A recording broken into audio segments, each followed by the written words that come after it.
Oui, super, parfait. Ben, je suis content d'être avec vous ce matin.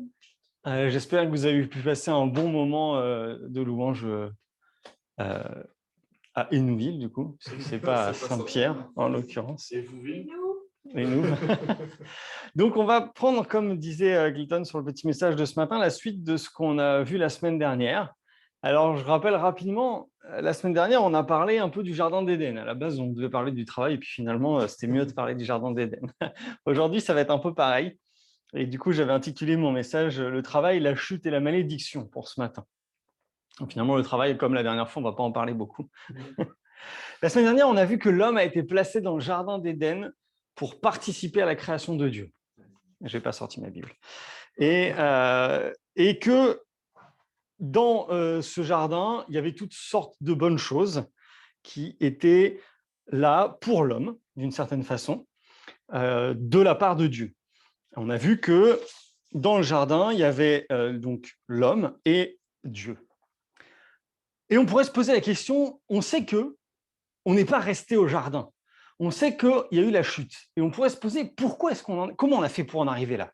Pourquoi est-ce qu'il y a eu la chute? Qu'est-ce qui s'est passé pour que dans un cadre idyllique, comme l'homme était placé, avec la présence de Dieu, et on a vu 3 fois, enfin voilà, avec l'ensemble de Dieu présent dans le jardin, comment on a pu arriver à la chute? Alors, on va lire un premier passage dans Genèse chapitre 3, au verset 1. C'est le début de la chute, justement. Enfin, c'est même le résumé, si on peut dire, de la chute. Donc, Genèse 3, verset 1. Le serpent était le plus rusé des animaux des champs que l'Éternel Dieu avait fait. Il dit à la femme, « Dieu a-t-il réellement dit, vous ne mangerez pas de tous les arbres du jardin ?» La femme répondit au serpent, « Nous mangeons du fruit des arbres du jardin, mais quant au fruit de l'arbre qui est au milieu du jardin, Dieu a dit, vous n'en mangerez point et vous n'y toucherez point, de peur que vous ne mouriez. » Alors le serpent dit à la femme, « Vous ne mourrez point, mais Dieu sait que le jour où vous en mangerez, vos yeux s'ouvriront et que vous serez comme des dieux, connaissant le bien et le mal. » La femme vit que l'arbre était bon à manger et agréable à la vue et qu'il était précieux pour ouvrir l'intelligence. Elle prit de son fruit et en mangea. Elle en donna aussi à son mari qui était auprès d'elle et il en mangea. Voilà. Donc là, on a le récit de la chute. Alors, ce qu'on peut voir tout au début, déjà, c'est que le serpent, c'est un animal des champs. Alors, comme pour le français, champ, ça peut avoir 2 significations. On peut avoir le champ de blé, un champ cultivé, puis on peut avoir le champ d'herbe, le pâturage, le champ où on met des animaux, qui n'est pas cultivé. En hébreu, la seule différence, c'est qu'il y a une petite variation d'écriture. Et là, c'est le champ non cultivé. Donc, ce n'est pas le jardin, puisque l'homme est dans le jardin pour cultiver le jardin. Donc, le serpent, il vient de l'extérieur. Donc, ça rappelle un peu ce que je disais la semaine dernière sur le fait que le jardin, il n'est pas fermé, il n'est pas clos. Et ce qu'on voit aussi dans ce premier verset, c'est que le serpent, c'est une création de Dieu. Ce n'est pas une incarnation du diable, ce n'est pas une création du diable, ce n'est pas un animal mythique ou je ne sais quoi, c'est un serpent. C'est une création de Dieu. Le diable va se servir du serpent, c'est sûr, mais c'est une création de Dieu. Alors, indépendamment de ces 2 petits points qu'on peut lire au tout début, est-ce qu'il y a des choses qui vous ont interpellé dans ce passage? Pas de réponse. Bon. Alors, on va relire la fin du verset 1. Le serpent dit à la femme, « Dieu a-t-il réellement dit, vous ne mangerez pas de tous les arbres du jardin ?» Alors, on va aller regarder au chapitre 2, verset 16, je ne vous fais pas le peine de le chercher, je vais vous le lire. « L'Éternel Dieu donna cet ordre à l'homme, tu pourras manger de tous les arbres du jardin. » Alors, qu'est-ce qu'on a ici? Alors, on a ce que je vais appeler un glissement. Alors bon, pour ce premier verset, le glissement il est quand même assez balèze. Mais on a un glissement, pourquoi? Est-ce que vous vous souvenez de ce que je viens de lire? Qu'est-ce qu'il est dit au verset 16 du chapitre 2? Avant, vous mangerez de tous les fruits du jardin. L'Éternel Dieu donna cet ordre. Et là, le serpent, il dit, est-ce que Dieu a-t-il réellement dit? Alors, la plus grosse chose qu'on peut voir ici, c'est le fait que le serpent, il remet en cause la parole de Dieu. Est-ce qu'il a réellement dit? Bon, c'est pour ça que je disais, je vais parler de glissement, vous allez voir pourquoi, mais là, c'est un gros glissement. Mais on passe de l'Éternel Dieu à donner un ordre à est-ce que Dieu a dit? voyez la différence? Il n'y a pas grand-chose finalement. Pourquoi c'est important? Dans le texte, l'éternel Dieu, c'est Yahvé Elohim. Et Dieu, c'est Elohim. Elohim, c'est Dieu dans sa part de création, si vous voulez, le côté de l'ordre. Et Yahvé, c'est la part relation. Vous voyez le glissement? Qu'est-ce qui va se passer juste après? On revoit ça, il y en a énormément dans ce passage des glissements finalement. La femme répondit au serpent, nous mangeons du fruit des arbres du jardin, mais est-ce que c'est vraiment ça? Alors oui, c'est vrai, ils mangent des fruits. Mais Dieu, il n'a pas dit, vous ne mangerez des fruits. Il a dit, vous mangerez des arbres, de tous les arbres. Alors, la phrase du serpent, effectivement, elle est fausse, puisqu'il demande, est-ce que Dieu a vraiment dit, vous ne mangerez pas? Non, Dieu, il n'a pas dit ça du tout. D'ailleurs, la femme répond, ce qu'elle répond, c'est vrai. Mais ce n'est pas tout à fait ce que Dieu a dit. Il est vrai que Dieu a dit, vous mangerez du fruit des arbres, vous mangerez des arbres. Vous voyez la petite différence? Qu'est-ce qu'on voit après? Quant au fruit de l'arbre, non, l'arbre à chaque fois, qui est au milieu du jardin. Mais il n'est pas au milieu du jardin. Ce n'est pas comme ça qu'il est décrit au début, c'est l'arbre de la connaissance du bien et du mal. Et là encore, la femme, elle dit, Dieu a dit. Ce n'est pas Dieu qui dit, c'est l'éternel Dieu qui dit. Et ensuite, vous n'en mangerez point et vous n'y toucherez point. Mais Dieu, il n'a jamais dit qu'ils n'ont pas le droit d'y toucher. Vous voyez un peu le glissement? Dans l'ensemble, ce qui est dit, c'est vrai. C'est vrai, ils mangent des fruits des arbres, c'est comme ça qu'ils se nourrissent. Dieu a dit, vous ne mangerez pas de celui-là, c'est vrai. Mais ce n'est pas parfaitement ce que Dieu a dit. Et ça nous rappelle un verset dans l'Apocalypse, chapitre 22, verset 19, qui dit « Si quelqu'un retranche quelque chose de ma parole, ou si quelqu'un ajoute quelque chose à ma parole, la condamnation sera sur lui. » Vous voyez un petit peu le problème là? On a un glissement. Le glissement, c'est l'arme du diable. L'arme du diable par excellence. On peut prendre un exemple assez clair, assez simple, que tout le monde va comprendre. Une personne qui a un problème avec l'alcool. On va dire, il boit une bouteille de whisky par jour. Il n'est pas passé de rien du tout à une bouteille de whisky par jour du jour au lendemain. Alors, il y a peut-être eu plein de raisons qui l'ont poussé à boire, peu importe, ce n'est pas la question. Mais ça a été progressif, un glissement. Petit à petit, on glisse vers quelque chose qui n'est pas ce que Dieu demande. Dieu, il donne une parole, il donne un ordre en plus. Alors, on est bien d'accord que là, on est sur quelque chose d'assez tranché. Mais c'est l'éternel Dieu qui donne un ordre. Et pourquoi est-ce que c'est important? Qu'est-ce que c'est qu'un ordre, finalement? Un ordre, c'est quelqu'un qui vous demande de faire quelque chose. On peut imaginer, par exemple, dans le cadre du travail, si votre patron vous donne un ordre, vous allez devoir accomplir la tâche qu'il vous a demandée. D'une certaine façon, vous avez une responsabilité. À partir du moment où il y a un ordre, il y a une responsabilité. Et c'est un peu ce que Dieu il fait avec l'homme. Il place l'homme dans le jardin pour le cultiver. Il a une responsabilité. Quelle est l'importance de dire que ce n'est pas simplement Dieu qui donne un ordre, mais c'est l'éternel Dieu? Ce que j'ai dit au début, c'est que Dieu, Elohim, c'est le Dieu dans sa justice, dans la partie création, dans la partie ordre, dans la partie, on va dire, ferme. C'est la responsabilité. Et c'est ça que le serpent, il interpelle. Il dit à la femme, est-ce que Dieu vous a donné la responsabilité? Or, c'est l'éternel Dieu qui dit. Dieu dans sa part création et dans sa part relation. L'homme, il n'est pas seul. D'ailleurs, comme je le disais la semaine dernière, l'homme, il est dans le jardin pour participer à la création. Quand vous participez à un projet, c'est que vous n'êtes pas tout seul. Sinon, vous ne participez pas, vous êtes tout seul. Vous faites. Dieu, il a prévu que l'homme participe. Il a prévu qu'il y ait une relation entre l'homme et lui. Et là, on a perdu cette relation. La femme, elle dit, Dieu a dit. On a perdu la relation. Il n'y a plus cette participation entre Dieu et l'homme. Et la parole de Dieu, c'est un peu déformé, c'est un peu détourné. On a glissé et on a perdu une part de la relation. Et c'est ça, finalement, qui va mener à la chute. J'y reviendrai juste un peu après. Je vais faire une petite, on va dire une petite parenthèse, un petit écart. On pourrait se poser la question, pourquoi il y avait cet arbre de la connaissance du bien et du mal? Après tout, s'il n'était pas là, on est tranquille. Il n'y aurait pas eu de problème. Pourquoi? Alors, on va lire deux passages dans la Bible, dans 1 Corinthiens. Ce passage, vous connaissez par cœur, vous n'avez pas besoin de les chercher. 1 Corinthiens 10, verset 23. Tout m'est permis, mais tout n'est pas utile. Tout est permis, mais tout n'édifie pas. Et au chapitre 6 et au verset 12, on lit que Paul dit également « Tout m'est permis, mais tout n'est pas utile. Tout m'est permis, mais je ne me laisserai asservir ou dominer par quoi que ce soit. Alors, qu'est-ce que Paul y dit par ces versets finalement? À juste titre, il dit « je peux tout faire ». Et c'est vrai, Dieu nous a donné un libre arbitre absolu. Je peux tout faire. Et d'ailleurs, dans ce qu'on a lu dans la Genèse, Genèse 2, Dieu il dit « vous pouvez manger de tous les arbres du jardin ». Il ne dit pas « vous devrez manger ». Il dit « vous pouvez manger de tous les arbres du jardin ». Mais celui-là, vous ne mangez pas, sinon vous mourrez.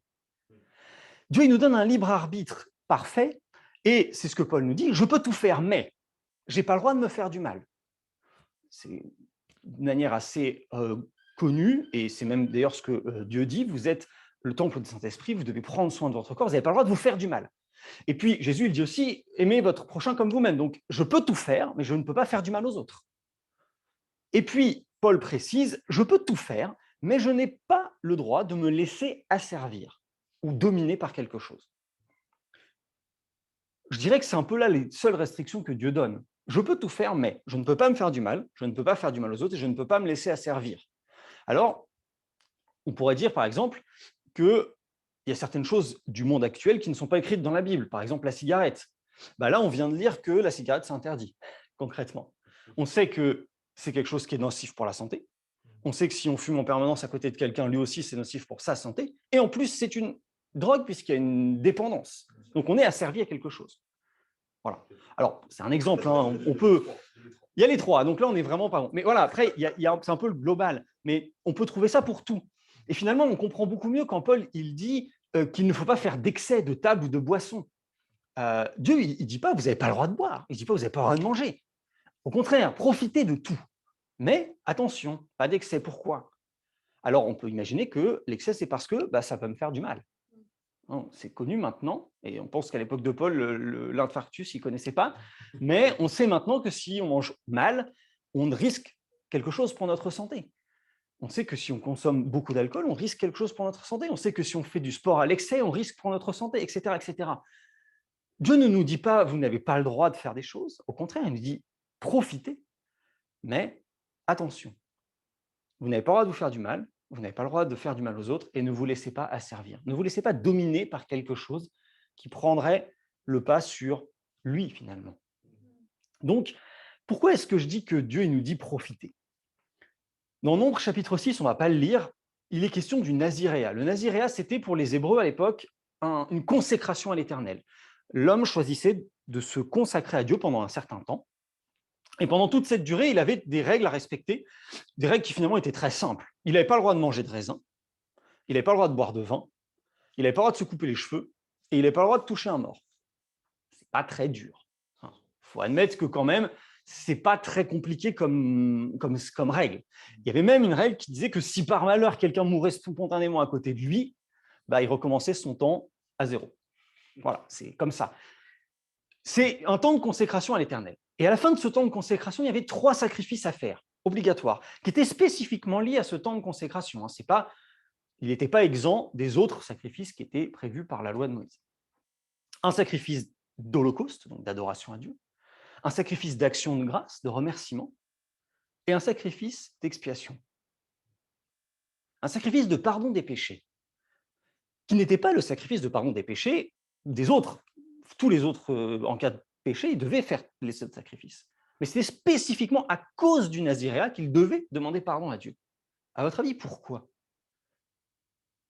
Il s'est consacré à Dieu pendant une période et il doit demander pardon à Dieu de s'être consacré à lui. Pourquoi?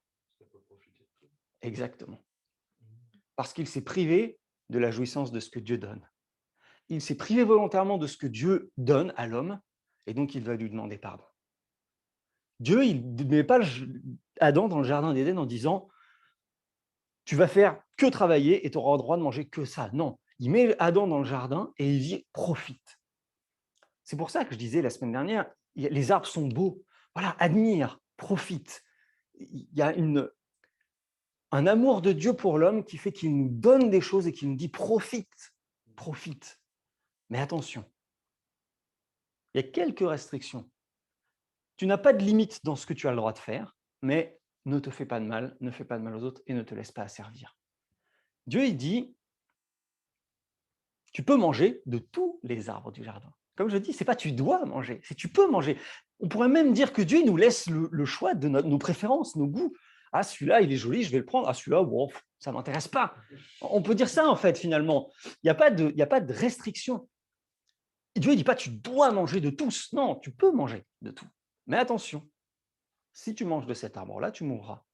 Et c'est là que le serpent vient corrompre les choses. Parce qu'il dit, tu ne mourras pas instantanément. Ben non, mais tu mourras. Alors, avant de passer à la suite sur la malédiction, voilà un petit peu ce qui s'est passé, ce qui a amené, en conclusion de qu'est-ce qui a amené à la chute. Un glissement dans la parole de Dieu, un glissement dans ce qui a été dit. On a décalé un tout petit peu, c'est vrai, hein, si vous relisez le passage, c'est vrai. Le serpent dit, est-ce que vous ne mangerez pas de tout? La femme dit, bah non, Dieu il a dit, vous mangerez pas, on mange des fruits, mais pas de celui-là. C'est pas faux, mais ce n'est pas exactement ce que Dieu a dit. Il y a une petite différence, un glissement qui est l'arme du diable et qui a prouvé son efficacité en l'occurrence. Et puis, il y a une perte de relation avec Dieu. On passe de l'éternel Dieu à Dieu. On passe de l'éternel Dieu, un Dieu proche, un Dieu avec qui on a une relation, à Dieu, celui qui donne un ordre, qui domine, qui contrôle. Et puis, on a raté encore un épisode aussi.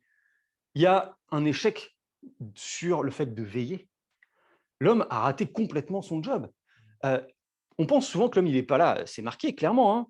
Elle donne du fruit à son mari qui était auprès d'elle. Il n'était pas barré à l'autre bout du jardin. Il était là. Et pourquoi est-ce que je dis qu'il a raté son job? Parce que son job, c'était de veiller. Pas en tant que chef de famille. Rappelez-vous ce que Jésus dit. Veillez les uns sur les autres. Paul le dit aussi. Veillez les uns sur les autres. Si ton frère s'égare, va le voir et dis-lui attention. C'était le job de l'homme, là. L'homme, il aurait dû dire à la femme, attends, c'est pas tout à fait ça, ce qui a été dit. Non pas en tant que chef, en tant que de position hiérarchique de quoi que ce soit, non, simplement parce qu'il était le vis-à-vis. Il était là, il avait aussi reçu la parole de Dieu et il devait faire attention aux personnes, à la personne qui était à côté, à côté de lui. Alors, qu'est-ce que ça va amener tout ça finalement? On va voir verset 9. L'Éternel Dieu appela l'homme. Vous voyez, on reprend l'Éternel Dieu. C'est plus Dieu seulement, c'est l'Éternel Dieu. Mais l'Éternel Dieu appela l'homme et lui dit, où es-tu? Il répondit, j'ai entendu ta voix dans le jardin et j'ai eu peur parce que je suis nu et je me suis caché. Et l'Éternel Dieu dit, qui t'a appris que tu es nu? Est-ce que tu as mangé de l'arbre dont je t'avais défendu de manger? L'homme répondit, la femme que tu as mise auprès de moi m'a donné de l'arbre et j'en ai mangé. Et l'Éternel Dieu dit à la femme, pourquoi as-tu fait cela? La femme répondit, le serpent m'a séduite et j'en ai mangé. Voilà, on s'arrête là pour l'instant. Alors, qu'est-ce qu'on voit ici? Ce n'est pas Dieu qui s'adresse, c'est l'Éternel Dieu. Donc, on revoit Dieu dans son ensemble. Hein, c'est important. L'Éternel Dieu s'adresse à qui? Il s'adresse au plus responsable, à l'homme. L'homme, il dit, c'est pas moi, c'est la femme. Et ensuite, il s'adresse à la femme. Et la femme, il dit, c'est pas moi, c'est le serpent. Et il ne s'adresse pas au serpent. Pourquoi? Parce que c'est un animal. Dieu n'a pas de relation avec les animaux, il s'en fout, entre guillemets. Enfin, j'exagère, mais Dieu, il crée l'homme à son image pour avoir une relation, une interaction, pour qu'il y ait une participation, pour qu'il y ait un ensemble. Donc, il va s'adresser à l'homme. Les animaux, ils sont là, certes, c'est Dieu qui les a créés. Certes, l'homme peut communiquer avec les animaux, la preuve. Mais Dieu, il n'a pas de relation particulière avec le serpent. Donc, il n'y a pas besoin de lui poser de questions. Dieu, il sait bien ce qui s'est passé. Il ne faut pas non plus imaginer qu'il n'est pas au courant. Par contre, ce qu'on va voir juste après, c'est que les reproches vont être faits dans l'autre sens. On va commencer par le serpent, puis la femme, puis l'homme. Dieu s'adresse du plus responsable au moins responsable, et ensuite il reproche du moins responsable au plus responsable. Il y a une symétrie. Vous voyez, c'est croisé. Et il y a beaucoup de symétrie dans la Bible. On en a vu une la semaine dernière, entre l'image du jardin et l'image de la Nouvelle Jérusalem. Alors, qu'est-ce qu'il va dire justement? Verset 14. L'Éternel Dieu, toujours l'Éternel Dieu, dit au serpent, puisque tu as fait cela, tu seras maudit entre tout le bétail et entre tous les animaux des champs. Tu marcheras sur ton ventre et tu mangeras de la poussière tous les jours de ta vie. Je mettrai inimitié entre toi et la femme, entre ta postérité et sa postérité. Celle-ci t'écrasera la tête et tu lui blesseras le talon. Alors là, on a la malédiction que Dieu donne au serpent. Et on a tout un tas de théories fumeuses qui ont été inventées à ce moment-là, en se disant que peut-être avant le serpent, c'était un un être un peu humanoïde, avec des bras, des jambes, avec une queue, avec des écailles, ou que c'était un lézard et que ce n'était pas un serpent. Non, non, ce n'est pas du tout ce qui est écrit. Pourquoi je dis ça? Parce qu'en fait, tu marcheras sur ton ventre, tu mangeras de la poussière et je mettrai une inimitié. En français, ils sont conjugués au futur. En hébreu, ils sont conjugués à l'imparfait. C'est quand même pas du tout la même chose. Si on les mettait vraiment à l'imparfait comme à l'hébreu, c'est tu marchais déjà sur ton ventre, tu mangeais déjà de la poussière et il y avait déjà une inimitié entre toi et la femme. Ah, c'est pas tout à fait pareil. Qu'est-ce que Dieu il dit en fait? Là, il décrit le serpent. Et il rappelle qu'il y a une inimitié entre lui et la femme. C'est une inimitié, c'est une opposition de principe. Voilà. C'est quelque chose, il n'y a pas de raison particulière, c'est deux principes, il y a une opposition entre les deux. Pourquoi est-ce que c'est à l'imparfait alors? Où est-ce qu'elle est la malédiction finalement dans ce passage? Vous vous souvenez peut-être de ce passage de la Bible qui dit on ne fera pas retomber la faute des pères sur leurs enfants. Elle est là, la malédiction. Tu lui dis, il y avait une inimitié entre toi et la femme. Eh bien, elle perdurera sur ta postérité. Il y aura toujours une inimitié entre toi et la femme. Toujours, la malédiction, elle est là en fait. Le serpent, il était déjà un serpent. C'était déjà un serpent comme on connaît. Il n'y a pas de changement par rapport à ça. Par contre, l'inimitié qui est entre lui et la femme perdure jusqu'à la fin. Alors, on pourrait se dire, mais le serpent, ce n'est pas lui qui a péché. Ce n'est pas l'instigateur du problème. L'instigateur, c'est le diable, on le sait. Le serpent, il est juste alimentateur, finalement, dans ce péché. Pourtant, il en paye les conséquences. En fait, oui. Pour Dieu, si je pousse mon frère à pécher, je suis aussi coupable que lui, même si ce n'est pas moi qui ai péché. Si je pousse quelqu'un, si j'entraîne si j'alimente un conflit, si j'entraîne la haine, si j'entraîne des choses qui sont mauvaises aux yeux de Dieu, je suis autant coupable que celui qui pêche. Si je pousse quelqu'un à, je ne sais pas moi, si je pousse quelqu'un à voler, je suis aussi coupable que celui qui a volé. Aux yeux des hommes, ce n'est pas le cas. Celui qui est coupable, c'est celui qui a volé. Aux yeux de Dieu, j'ai entraîné mon frère à pécher. Et donc, je suis coupable et j'en paye les conséquences. Et là, voilà en fait ce qui est. C'est pour ça que je disais que c'est une malédiction sans être une malédiction. Maudit, dans le texte, ça peut vouloir dire deux choses. Maudire dans le sens « je maudis », mais dans le sens « être sous la malédiction » également. Finalement, Dieu, il ne maudit pas. On a un peu parfois dans le monde, il y a cette image du Dieu qui est là avec son bâton prêt à nous foutre des coups si on fait des erreurs. Non, non, non. Dieu, en fait, il dit, bah voilà les conséquences de ce que vous avez fait. La conséquence de votre péché, ça va être que le conflit qu'il y a entre toi et la femme, il perdurera jusqu'à la fin. Et ça, c'est là la malédiction sur le serpent. Ensuite, qu'est-ce qu'il y a pour la femme? Il dit à la femme, j'augmenterai les souffrances de tes grossesses et tu enfanteras avec douleur. Tes désirs se porteront vers ton mari, mais il dominera sur toi. Un seul verset.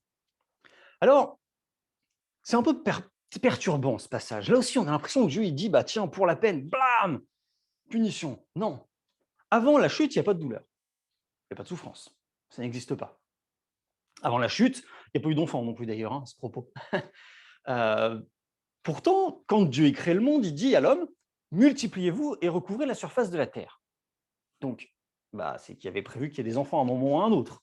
Et puis, ça prouve aussi que le jardin n'était pas fixe, c'est-à-dire que l'homme, il est là pour le cultiver, peut-être aussi pour le faire agrandir en fonction de la population. Parce que sinon, il y a juste quelques personnes qui vivent dans le jardin, les autres, non, ils n'ont pas le droit. Ce n'est pas cohérent. Alors, pourquoi est-ce qu'il n'y a pas de douleur? Pourquoi est-ce qu'il n'y a pas de souffrance? Vous allez me dire, parce que le péché n'est pas là. C'est vrai. On peut imaginer aussi que l'homme avait un contrôle sur son corps. D'ailleurs, on peut se poser des questions de manière un peu plus pratique. Dieu il dit qu'une femme qui, dans la loi de Moïse, une femme qui a ses règles, elle est impure. Ça voudrait dire que pendant ses règles, pendant le jardin d'Éden, la femme elle devait sortir du jardin, elle n'a plus le droit d'être dans cette... Ben non. Alors, avant le jardin, on peut imaginer, ça c'est quelque chose qui est connu, il y a certaines espèces animales qui peuvent contrôler leur fertilité. Ils peuvent choisir quels sont les moments des cycles, à quel moment il va y avoir une ovulation, etc. Et on sait qu'à l'heure actuelle, une fille, quand elle naît, elle a un certain nombre d'ovocytes, et c'est ce qui va déterminer la durée de sa fertilité. Et la ménopause arrivera plus ou moins tôt selon les personnes. Et c'est défini à la naissance. Sauf que Adam et Ève, ils étaient prévus pour vivre éternellement, ou infiniment, je ne sais pas comment on peut dire. Donc à un moment, on peut se dire, en fait, ça ne va plus fonctionner.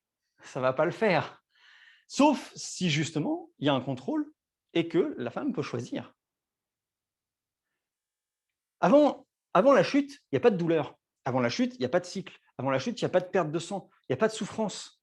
Ce que Dieu il fait là, il fait quoi en fait? On peut dire qu'il fait un programme d'éducation accéléré à ce qui va se passer après la chute. En fait, il dit à la femme, c'est la conséquence du péché, c'est que maintenant la souffrance elle est rentrée dans le monde, maintenant ça va être douloureux, et voilà comment va se passer une grossesse et un accouchement. Alors c'est la conséquence d'un choix, le choix de ne pas respecter la parole de Dieu. C'est simplement une conséquence, entre guillemets, simplement, bien sûr. Par contre, par rapport à ce que Dieu dit, là j'ai juste lu le verset 16, mais la fin du verset 15, elle concerne aussi la femme. Dieu dit à la femme, il y aura une descendance. Mais ça, je reviendrai à la fin dessus. Ensuite, qu'est-ce que Dieu dit à l'homme? Verset 17. Il dit à l'homme, puisque tu as écouté la voix de ta femme et que tu as mangé de l'arbre au sujet duquel je t'avais donné cet ordre, tu n'en mangeras point. On rappelle, je t'avais donné cet ordre. Le sol sera maudit à cause de toi. C'est à force de peine que tu en tireras ta nourriture tous les jours de ta vie. Il te produira des épines et des ronces, et tu mangeras de l'herbe des champs. C'est à la sueur de ton visage que tu mangeras du pain jusqu'à ce que tu retournes dans la terre d'où tu as été pris, car tu es poussière et tu retourneras à la poussière. Les mots utilisés par Dieu sont les mêmes que pour le serpent. Maudit, c'est le même mot. Manger la poussière pour le serpent et du pain pour l'homme, c'est le même mot. Alors, là aussi, qu'est-ce qui se passe? Avant la chute, tout poussait naturellement. Il n'y avait pas d'effort à faire. Il n'y avait pas de décomposition non plus, il n'y avait pas de pourriture. Tout ça, c'est des choses qui sont arrivées après la chute. Donc, il n'y avait pas de problème pour s'alimenter. Dieu, qu'est-ce qu'il dit en fait là? Il dit, à cause du péché, maintenant, vous allez devoir travailler tous les jours pour gagner votre nourriture. Ça va être un effort répété et permanent. On peut imaginer à l'heure actuelle qu'on peut conserver des aliments longtemps, donc on peut supposer que vous pourriez accumuler chez vous la nourriture qu'il vous faut pour toute votre vie. Ça va prendre de la place et de l'énergie et ça ne va pas être du produit frais. En gros, ce que Dieu dit, c'est que malheureusement maintenant, à cause de la chute, il va falloir bosser tout le temps. Vous n'allez pas pouvoir ne plus rien faire. Il va falloir travailler. Ça va être un effort répété et permanent. Et puis, ça, c'est pour manger du pain. Mais finalement, par extension, il va falloir faire des efforts répétés et permanents pour entretenir la relation avec Dieu. Pour se nourrir, il faut faire un effort répété et permanent. J'ai besoin d'aller faire mes courses, de travailler, de préparer à manger tous les jours. J'ai besoin de lire ma Bible, de prier, de passer du temps avec Dieu tous les jours. La vraie malédiction, en fait, elle est là. La vraie malédiction, c'est la rupture avec l'arbre de vie. On est séparés, c'est terminé. Avant, il y avait l'arbre de vie qui nourrissait corps, âme et esprit, qui permettait d'avoir une vie éternelle, parfaite, merveilleuse. Ça, c'est terminé. Effectivement, Dieu dit, si tu en manges, tu mourras, pas instantanément, c'est pas précisé comme ça, mais tu mourras. À partir de la chute, il y a une rupture. Et à partir de là, maintenant, Dieu dit, la conséquence de cette rupture, c'est qu'il va falloir bosser. Ça va être dur, ça va être un effort permanent et répété. Parce que l'accès à l'arbre de vie est perdu. Et puis, si on reprend un peu l'ensemble, on voit qu'il n'y a aucun espoir d'amélioration et de retour en arrière pour l'homme et pour le serpent. C'est définitif. Il y aura pour toujours une inimitié entre toi et la femme. Il y aura pour toujours la nécessité de faire des efforts pour se nourrir, des efforts pour entretenir la relation avec Dieu. Par contre, pour la femme, il y a une promesse de rédemption. Ce verset est assez connu lorsque Dieu dit « Ta descendance mordra celle de la femme au talon et elle t'écrasera la tête ». C'est l'image de Jésus qui meurt à la croix, mais qui vainc la mort, qui détruit la mort. Alors, il y a une promesse de rédemption pour la femme, mais l'homme doit assurer la subsistance de la famille pour atteindre cette promesse. Il y a une nécessaire dépendance et complémentarité des deux pour qu'on arrive à cette promesse. Alors aujourd'hui, on sait qu'elle est arrivée, on sait que ça a eu lieu. Jésus, il est venu. Mais pourquoi est-ce qu'il y a cette complémentarité, cette dépendance? Parce que l'homme, il aurait très bien pu dire à la femme, à cause de toi, on s'est fait virer du jardin, ciao, tu pars par là, moi je vais par là, et on ne se parle plus. On n'aurait pas été très loin dans l'histoire de l'humanité avec ça. Malheureusement, c'est peut-être un peu risible, c'est peut-être un peu trivial de dire ça comme ça, mais c'est la vérité. Dieu dit, voilà, Dieu, il n'est pas avec son bâton prêt à nous mettre des coups, mais il dit, bah, maintenant, vous avez pris votre décision, vous allez en payer les conséquences. Les conséquences du péché, voilà lesquelles elles sont. Voilà ce qui est dit dans ce passage. Il y a une nécessaire complémentarité et dépendance entre l'homme et la femme pour aboutir à cette promesse. On sait maintenant qu'elle a eu lieu. Pourquoi? Eh bien, on peut y voir une image peut-être aussi du couple. Dieu, il prévoit le couple comme étant 3 personnes, l'homme, la femme et lui. Parce que l'homme est créé à l'image de Dieu. Il est créé mâle et femelle. Dieu, il est 3 et le couple, c'est 3. Un couple, c'est la femme, l'homme et Dieu. Et c'est parce que c'est l'image de Dieu qui est 3. Alors, je ne dis pas qu'il y a un homme, une femme dans l'image de Dieu, hein, ce n'est pas du tout ça. Mais il y a une symétrie, de nouveau. Dieu, il aime tellement l'homme qu'il prévoit au moment où il y a la conséquence de cette chute, une porte de sortie. Pour que cette porte de sortie, elle soit accessible, eh ben, il va falloir qu'il y ait une relation, qu'il y ait une dépendance. Qu'est-ce qui a causé la chute? La perte de la relation. Un assoupissement. Certains vont dire même que, comme je le disais la semaine dernière, cette parabole du bon grain et de l'ivraie. L'homme qui sème du blé et les gens s'endorment. L'homme était dans le jardin et il s'est assoupi. Peut-être pas physiquement, mais il s'est assoupi dans sa veille, dans son attention, en tout cas dans sa relation. Alors que Dieu était là. Il s'est assoupi. Il y a eu une perte de cette relation. Et Dieu, lorsqu'il annonce les conséquences du péché, il prévient, attention, la relation, elle va être indispensable. S'il n'y a pas cette relation entre l'homme, la femme et Dieu, la promesse, elle n'arrivera pas. Et c'est valable pour nous aussi aujourd'hui. Si on n'a pas une relation permanente avec Dieu, qui va nécessiter des efforts, qui va nécessiter un effort qui est répété et qui est permanent. Et ça, malheureusement, on est sous cette malédiction jusqu'à la fin des temps. Un effort répété et permanent pour entretenir une relation. Finalement, c'est facile de le comprendre à notre échelle humaine. Si j'entretiens une relation d'amitié avec Antonin, si je ne le vois jamais, il n'y a pas de relation. Il n'y a rien. Il faut que je le voie, que je parle, que j'échange, que je prenne des nouvelles. C'est ça qui donne une relation. Et une relation, ça s'entretient. C'est ce qu'on dit, et c'est des choses qui sont connues du monde. C'est pareil avec Dieu.